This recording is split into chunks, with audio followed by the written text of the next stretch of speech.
Bonjour à tous, chers élèves de première G. Nous nous retrouvons dans cette deuxième et dernière vidéo consacrée au chapitre H3 pour la seconde partie de cette leçon consacrée au Second Empire. Alors, je vous rappelle, en décembre 1851, le 2 décembre exactement, Louis-Napoléon Bonaparte, qui était alors président de la République française, de la Deuxième République, fait un coup d'État pour conserver le pouvoir. Alors, du coup, vous comprenez bien que officiellement, il ne met pas un terme à la Seconde République, mais officieusement, dans les faits, en réalité, sa Deuxième République est terminée.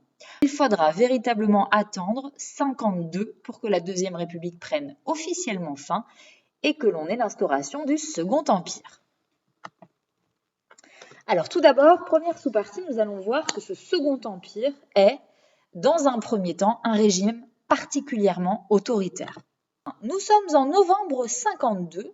Louis-Napoléon Bonaparte a fait son coup d'État en décembre de l'année précédente et il décide à nouveau de faire usage d'un plébiscite, c'est-à-dire qu'il demande aux Français s'ils sont d'accord en répondant par oui ou par non pour qu'ils rétablissent l'Empire. Regardez, le peuple veut-il le rétablissement de la dignité impériale dans la personne de Louis-Napoléon Bonaparte, avec hérédité dans sa descendance, etc., etc., etc. Donc, Louis-Napoléon Bonaparte demande au peuple français « Est-ce que vous voulez bel et bien que je rétablisse l'Empire ?» Et le peuple français répond oui à plus de 96%.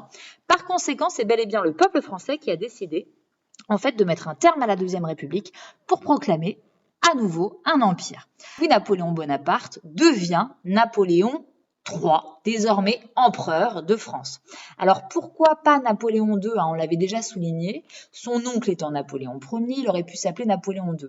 Mais je vous rappelle que le fils de Napoléon Ier, qu'on surnomme aussi l'Aiglon, est décédé jeune et donc c'est donc par respect pour le fils de Napoléon Ier décédé que Napoléon III se nomme bel et bien Napoléon III et non Napoléon II. Et je vous le donne en mille, quelle est la date choisie pour la proclamation officielle du Second Empire? Eh bien, comme toujours, le 2 décembre 1852, cette fois donc un an après son coup d'État exactement, et toujours la date du 2 décembre, en hommage au couronnement en tant qu'empereur de Napoléon Ier, son tonton. Avec ce plébiscite, c'est-à-dire le fait de demander au peuple français ce qu'il souhaite, Napoléon III fait preuve de populisme. Alors, c'est un mot qui est encore utilisé très régulièrement en politique. Faire preuve de populisme, c'est-à-dire montrer en fait au peuple que vous lui accordez une importance, que vous le questionnez régulièrement, notamment par le biais de plébiscites ou encore de référendums. Vous allez régulièrement le voir, c'est-à-dire que Napoléon III multiplie les voyages en province. Je vous rappelle qu'à l'époque, il n'y a pas la télévision, pas la radio et autres. Donc le peuple français n'a jamais ne serait-ce qu'entendu la voix de Napoléon III. De fait, ces voyages sont extrêmement nombreux et renforcent le lien entre l'empereur et le peuple français. Mais dans le même temps, il n'hésite pas à réduire les libertés de la presse, et aussi réduire les libertés et les droits des pouvoirs autres que le sien, c'est-à-dire que lui est censé avoir le pouvoir exécutif, mais là je vous parle ici du pouvoir législatif et judiciaire. C'est donc bien ça, le populisme. Il met ainsi en place un régime très autoritaire dans lequel il possède de fait l'intégralité du pouvoir exécutif, il contrôle les fonctionnaires, c'est le seul qui a l'initiative des lois, c'est-à-dire qu'il y a toujours des députés qui votent les lois, mais c'est lui qui les propose. Donc vous voyez ici bel et bien un problème dans la séparation des pouvoirs en France. Il fait en fait ce qu'avait fait auparavant son oncle quelques décennies plus tôt. Les députés sont toujours élus donc au suffrage universel masculin, mais c'est désormais lui-même qui désigne les candidats, ce qui est quand même un acte particulièrement autoritaire. La presse est contrôlée, les œuvres littéraires censurées, évidemment, cela va de soi que le fameux Napoléon le Petit de Victor Hugo n'est pas publié en France. Dans un premier temps, le Second Empire est donc un régime particulièrement autoritaire dès 1852.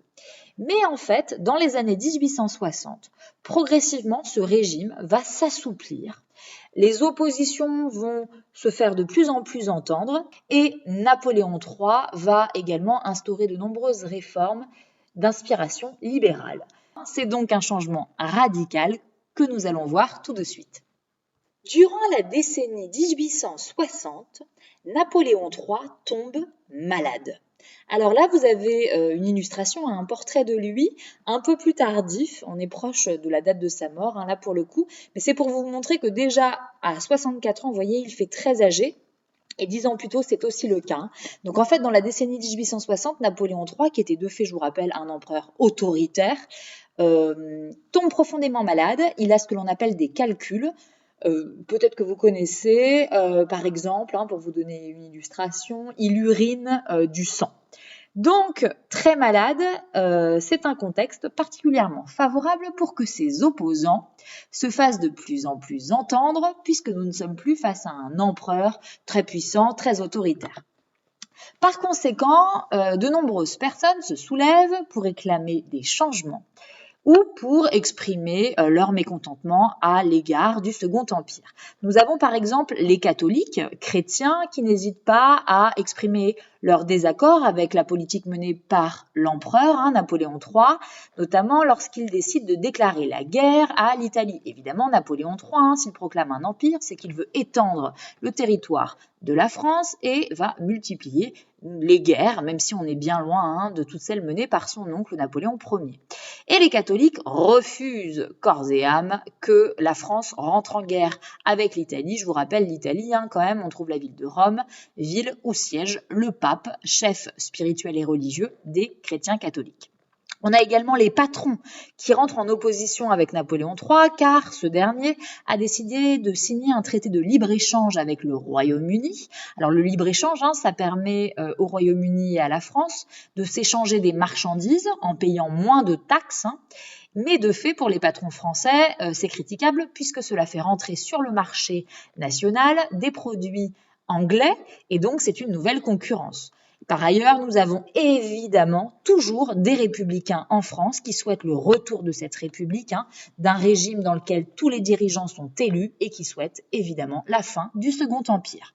Dans un tel contexte, Napoléon III, empereur malade, très malade, opposition en augmentation, Napoléon III n'a d'autre choix que d'assouplir quelque peu le régime et on a alors des réformes libérales qui sont instaurées. Pour vous donner des exemples, nous avons par exemple en 1864, réforme très importante, le droit de grève qui est enfin accordé aux Français. Ils peuvent de fait décider collectivement de cesser le travail afin d'obtenir une amélioration de leurs droits au travail.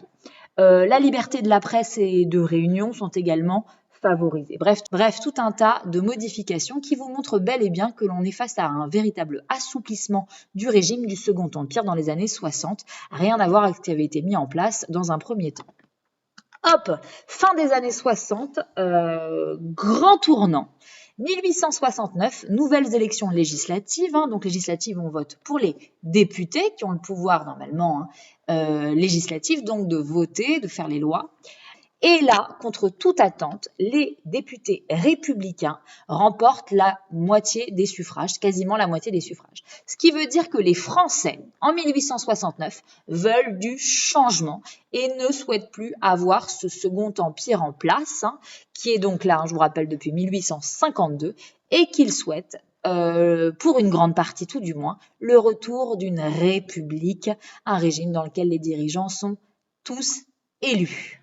Eh bien, la chute de ce Second Empire va aller très rapidement et c'est ce qu'on voit dans la dernière sous-partie de cette leçon intitulée « La chute du Second Empire ». Nous sommes en 1870. Napoléon III, je vous le rappelle, empereur toujours aussi malade, décide de déclarer la guerre à la Prusse que vous avez juste ici. Donc la Prusse, c'est l'ancêtre de l'Allemagne qui d'ailleurs sera nommée l'année suivante l'Allemagne parce qu'elle aura accompli sa réunification. Mais au début de la guerre, on est encore face à la Prusse. Donc Napoléon III déclare la guerre à la Prusse et en fait c'est une erreur tactique militaire car en réalité nous ne sommes pas du tout prêts, la France n'est pas du tout prête à une guerre, on a trop peu de militaires par rapport aux Prussiens. Les Prussiens pénètrent sur le territoire français. Et le 2 septembre 1870, une grande bataille a lieu dans l'est de la France, à Sedan, comme vous le voyez juste ici. Et Napoléon III se rend sur le champ de bataille. Manque de peau, les Prussiens l'emportent et décident de capturer Napoléon III, empereur des Français. Hein. C'est une victoire pour eux considérable quand même. Je vous le dis, prendre comme prisonnier le dirigeant du pays avec lequel vous êtes en guerre, c'est quand même quelque chose d'important.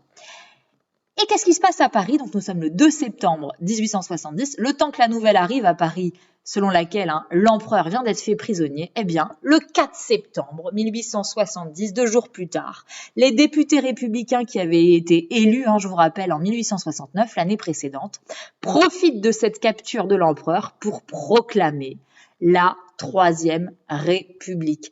Cette Troisième République va donc durer par la suite extrêmement longtemps, c'est ce que vous verrez un petit peu plus tard dans la vidéo. Et ces députés sont guidés par un député en particulier qui s'appelle Léon Gambetta, que vous avez juste ici, que vous connaissez, son nom vous le connaissez possiblement et même certainement, car vous le savez, dans toutes les villes de France, on trouve des villes, des places, des avenues et autres à son nom. C'est le cas notamment aussi à Périgueux. Cette Troisième République va donc naître dans un contexte de guerre avec la Prusse, puisque évidemment la guerre continue, c'est ce que vous verrez donc un petit peu plus tard.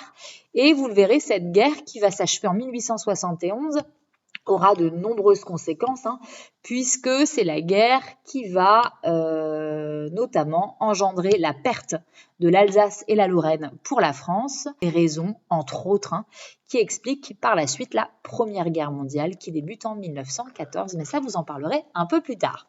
Le chapitre H3 est terminé et je vous souhaite à tous donc une très bonne journée et de merveilleuses révisions pour l'interrogation de connaissances qui aura lieu selon votre groupe le mercredi 10 mars ou le mercredi 17 mars. Au revoir à tous.